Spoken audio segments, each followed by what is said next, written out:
Baiklah, kami dari kelompok C ingin mempresentasikan hasil diskusi kami, yaitu analisis manajemen biaya proyek pada proyek konstruksi di Tangerang. Latar belakang, proyek konstruksi di Indonesia semakin berkembang dan meningkat dari waktu ke waktu. Hal ini menunjukkan bahwa semakin banyaknya pembangunan yang terjadi di Indonesia, terutama di wilayah Tangerang. Berdasarkan Peraturan Daerah Kota Tangerang Nomor 3 Tahun 2019 tentang Rencana Pembangunan Jangka Menengah Daerah Kota Tangerang tahun 2019 sampai dengan 2023. Rencana Pembangunan Jangka Menengah Daerah ini merupakan satu kesatuan dalam sistem perencanaan pembangunan rencana pembangunan jangka menengah nasional serta rencana pembangunan jangka panjang daerah Provinsi Banten. Hal ini seiring dengan nama Cita Pemerintah Indonesia yang salah satu poinnya tentang membangun Indonesia dari pinggiran dengan memperkuat daerah-daerah dan desa dalam kerangka negara kesatuan. Kerjasama pemerintah dengan pihak swasta menghasilkan perkembangan di wilayah Tangerang berkembang dengan sangat pesat. Salah satu peranan besar dari pemerintah adalah dengan mempermudah aksesibilitas dari luar atau ke dalam wilayah Tangerang dengan pembangunan infrastruktur berupa akses tol, simpang susun, dan lain sebagainya. Sedangkan peran dari pihak swasta dapat dilihat dari begitu banyaknya investor yang berbondong-bondong untuk menginvestasikan uang mereka pada proyek konstruksi dalam meningkatkan pembangunan industri, kota mandiri, dan pergudangan di wilayah Tangerang.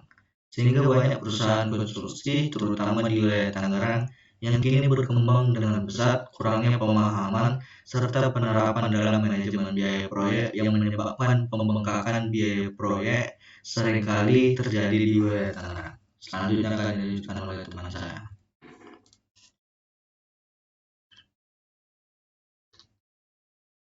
Studi pustaka, manajemen proyek. Menurut PMBOK, manajemen proyek merupakan seni atau ilmu yang berhubungan dengan cara kepemimpinan dan koordinasi terhadap sumber daya yang dapat terdiri dari manusia atau material dengan metode pengelolaan yang modern untuk mencapai target yang telah ditentukan, yang dapat berupa biaya, mutu, dan waktu dalam upaya memenuhi keinginan stakeholder. Menurut Project Management Institute atau PMI tahun 2008, proyek merupakan suatu kegiatan yang bersifat sementara dan bisa dikerjakan untuk menghasilkan produk atau jasa yang unik. Manajemen proyek digunakan untuk mengelola seluruh aktivitas proyek yang dapat berupa teknik, pengetahuan atau knowledge, keterampilan atau skill, alat atau tool, dan teknik atau teknikes manajemen. Sehingga dapat disimpulkan di mana manajemen proyek menginginkan adanya penanggung jawab tunggal yang dapat dijadikan sebagai pusat sumber informasi, menguasai mengenai proyek, koordinator, dan integrator pada seluruh aktivitas proyek. Lanjut.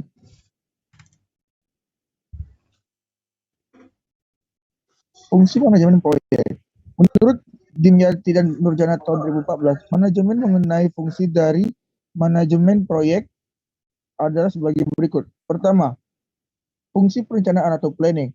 Fungsi perencanaan dalam manajemen proyek bertujuan untuk membuat keputusan dalam mengelola data serta informasi yang digunakan pada masa yang akan datang, seperti dalam merencanakan jangka panjang dan jangka pendek dan lain sebagainya. Dua, fungsi organisasi atau organisasi. Fungsi organisasi dalam manajemen proyek bertujuan untuk mengintegrasikan seluruh kegiatan pekerja dengan aktivitasnya masing-masing agar dapat saling berhubungan dengan lingkup pekerjaan hingga mencapai tujuan bersama, seperti dalam menyusun kegiatan-kegiatan lainnya. Fungsi pelaksanaan atau executing. Fungsi pelaksanaan dalam manajemen proyek bertujuan untuk mempertemukan seluruh pelaksana yang berhubungan dalam menjalankan seluruh kegiatan proyek, seperti pembagian tugas, tanggung jawab, dan lain sebagainya. Nomor 4, fungsi pengendalian atau controlling. Fungsi pengendalian bertujuan untuk mengukur hasil kualitas pekerjaan dan menganalisis serta mengevaluasi hasil dari pekerjaan, seperti memberikan masukan mengenai perbaikan, dan sebagainya. Selanjutnya akan dibacakan oleh kawan kami.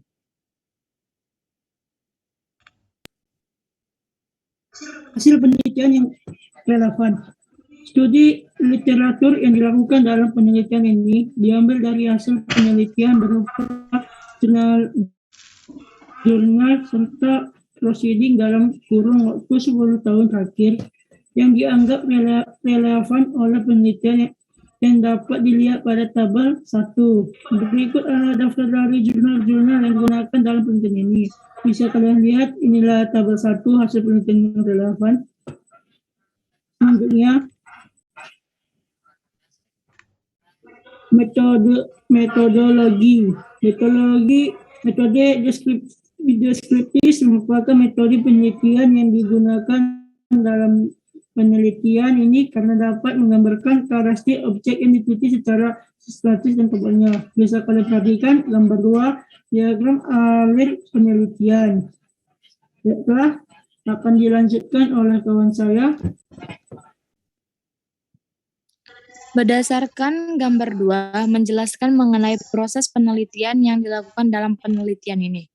Digunakan metode penelitian kuantitatif dan kualitatif, sehingga diawali dengan penulisan latar belakang, dilanjutkan dengan perumusan masalah berdasarkan latar belakang yang sudah ada.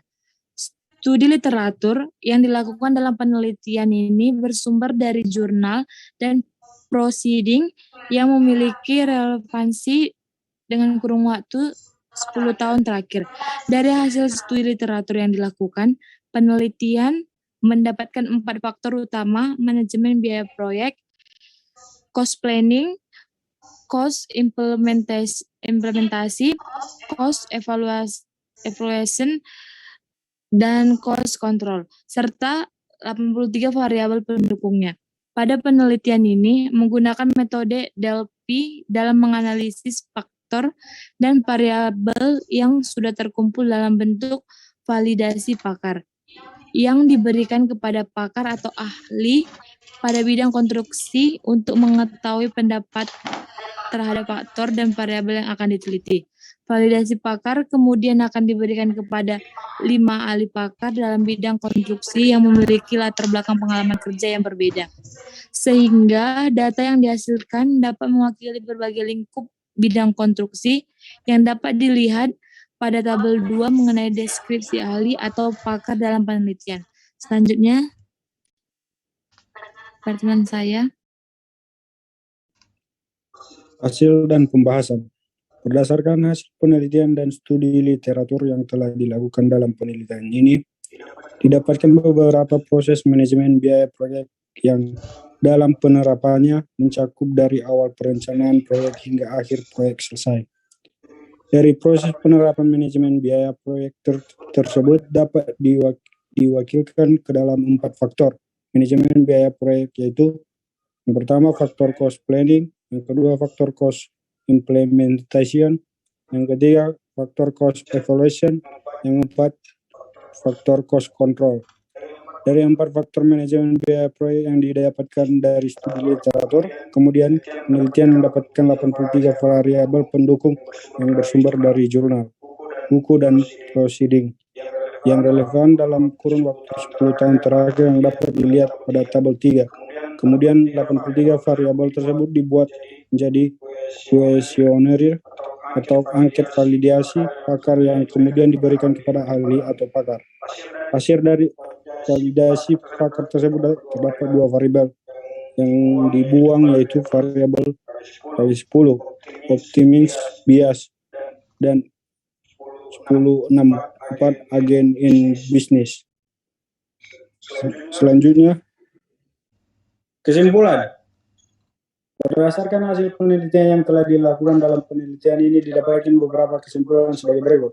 Yang pertama, penerapan manajemen biaya proyek konstruksi mencakup dari awal perencanaan proyek hingga proyek selesai. Terdapat 4 faktor yang mempengaruhi dalam manajemen biaya proyek, di mana terdapat 81 variabel yang dibagi ke dalam 4 faktor tersebut. Berikut adalah jumlah variabel yang terdapat pada 4 faktor utama manajemen biaya proyek. Yang pertama, faktor cost planning 26 variabel, faktor cost implementation 15 variabel, faktor cost evaluation 27 variabel, Yang keempat, faktor cost control 13 variabel jadi 81 variabel semua. Yang kedua, rekomendasi yang dapat dihasilkan dalam penelitian ini adalah sebagai berikut. Yang pertama, manajemen biaya proyek konstruksi harus diterapkan dari tahap awal perencanaan proyek hingga berakhirnya sebuah proyek. Kedua, faktor manajemen biaya proyek yang harus diterapkan adalah pada tahap cost planning, cost implementation, cost evaluation, dan cost control. Demikian presentasi kami. Terima kasih.